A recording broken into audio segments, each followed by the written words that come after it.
Last year, when we all gathered here at the Munich Security Conference, you will remember, ladies and gentlemen, that there was a real concern that the region was slipping towards war between Israel and Iran, a proxy war being carried out in Syria.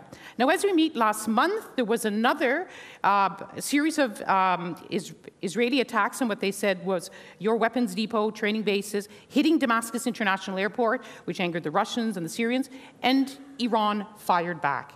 Is the risk of war, of a real confrontation, even greater than it is, greater this year than when we met last year? Well, certainly some people are looking for war. We are in Syria. Who is looking? Israel. We are in Syria on the invitation of the Syrian government for the sole purpose of fighting terrorism. No other reason for our being there.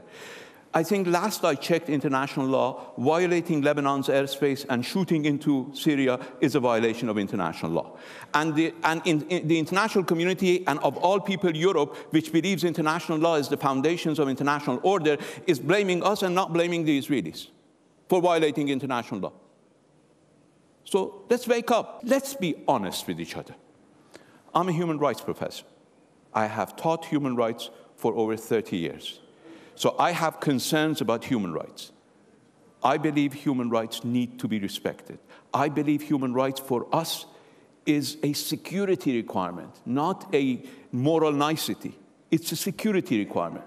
But I believe Europe, and certainly the United States, are not in a position. Your Excellency, when you've had many meetings here, and as you prepare to leave Munich this year, you've had many conversations with your allies, you've heard many statements. Are you leaving more worried about the future of the Iran nuclear deal and your position in the region, or are you more reassured that there can be a way forward? If we derived our security from here, I would have been more worried. But since we derive our security from our people, I'm not at all worried.